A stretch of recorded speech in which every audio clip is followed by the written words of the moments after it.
Good morning. It's Mum, it's me, and it's the 7th today. The eighth. 8th of Yeah. January 2026. We're here reading my book, Thriving at Nature's Pace, with Mum.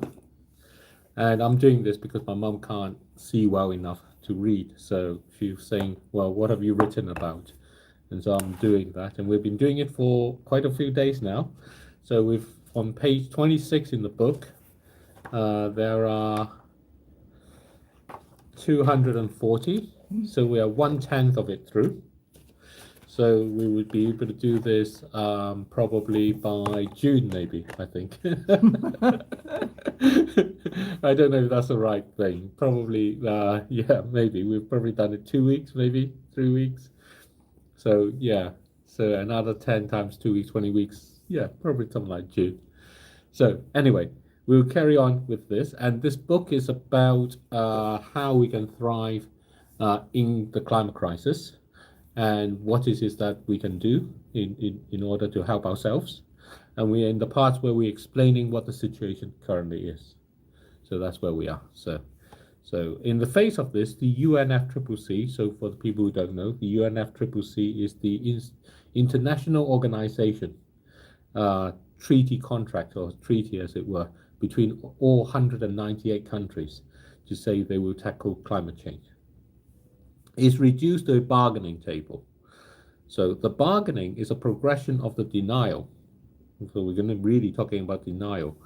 The COP conferences, where governments meet each year to negotiate, have become platforms for political gamesmanship. The meetings are now almost entirely focused on money.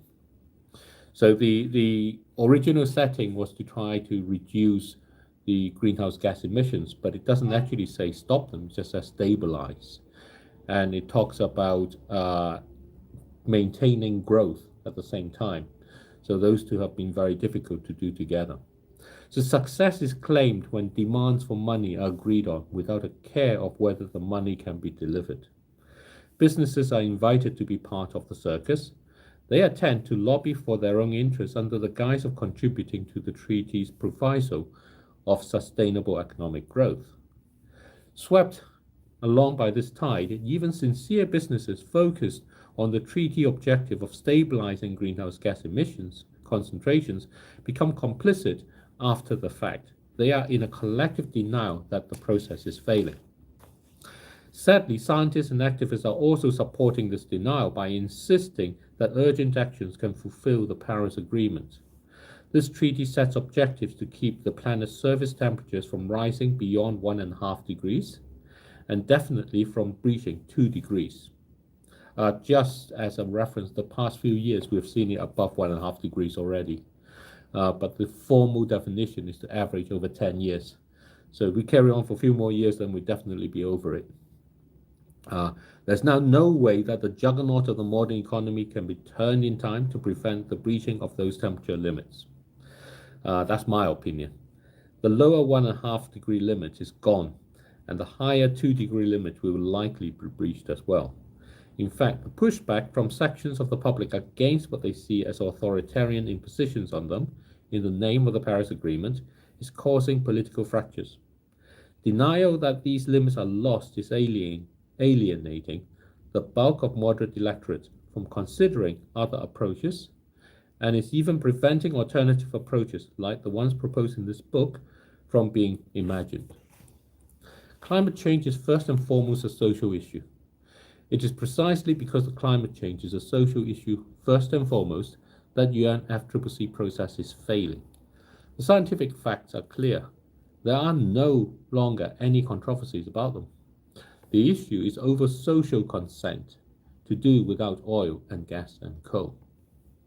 Resolving climate change requires individual people to consent to doing without oil and gas and coal. For this, they need to consent to a new thinking of what it means to thrive. This means a new economic model. They will also need to have control over how oil and gas and coal will be phased out. Most of all, people need to know that they have the power of this consent as a global citizenry. This is the new political model. It is an individual's own choice as to how they want to use oil and gas and coal. That includes the choice to keep them in the ground. The climate agenda fears what may happen if people have the power of this choice. It fears that people will make the wrong decision and keep using them. In doing so, it subjugates the global citizenry's collective power to a political will of a few. Individuals are also responsible for subjugating themselves to this. They are used to governments fixing things. They forget that governments are there to keep their countries safe from foreign invaders or to invade their neighbors. This is not a model that can look after the interests of the planet. The layers of denial are deep. They leave the world stuck on a path where by default, as much as by failure, oil and gas and coal will continue to be used until all their reserves are exhausted.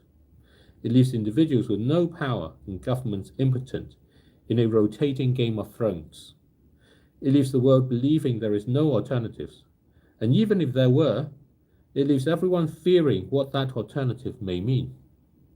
This is even as the world collectively, through its governments, is on the path to allowing climate change to run amok. It's no wonder that anger and depression follows. So we'll stop there today. Tomorrow we go on to about the steps to acceptance. So this first section of this chapter 2 is really about how we're in denial that things can change. So, Mom? Yeah. Is there any way to change it? I think so, but I think the way to change it is to give the choice to you and me and everyone about what we can use and not. And I'll give you an example. So my mum's got a new toothbrush, electric toothbrush, because the old one is very, very tired. And we tried to look for replacement toothbrushes, an electric one, but we couldn't find it. So I bought Mum a new one, and it arrived last night. And this morning she said, I'll wait until the battery charge in my existing toothbrush has finished before I change over.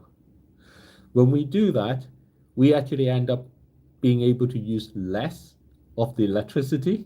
So we need less of the oil or the gas or the coal that's used to produce it. And even if we get it from the sun, as people do, it means that other people can use the oil and the gas and the coal that we don't use in that way, in a better way. Or even better, what we need to do is when you do that, you can say the oil or the gas or the coal I'm not using because of this, I can keep in the ground. I can keep it there as an investment for my grandchildren, that they have a better planet. So we need to be able to think like that and to be able to do that. So that's what this comes to. Yeah, if more people think like me, Yes. that will help. Yes, exactly. And so I was laughing when you were saying that because I was thinking that's such a brilliant idea. People just don't think of it. You've got a new electric toothbrush. Don't throw the old one away.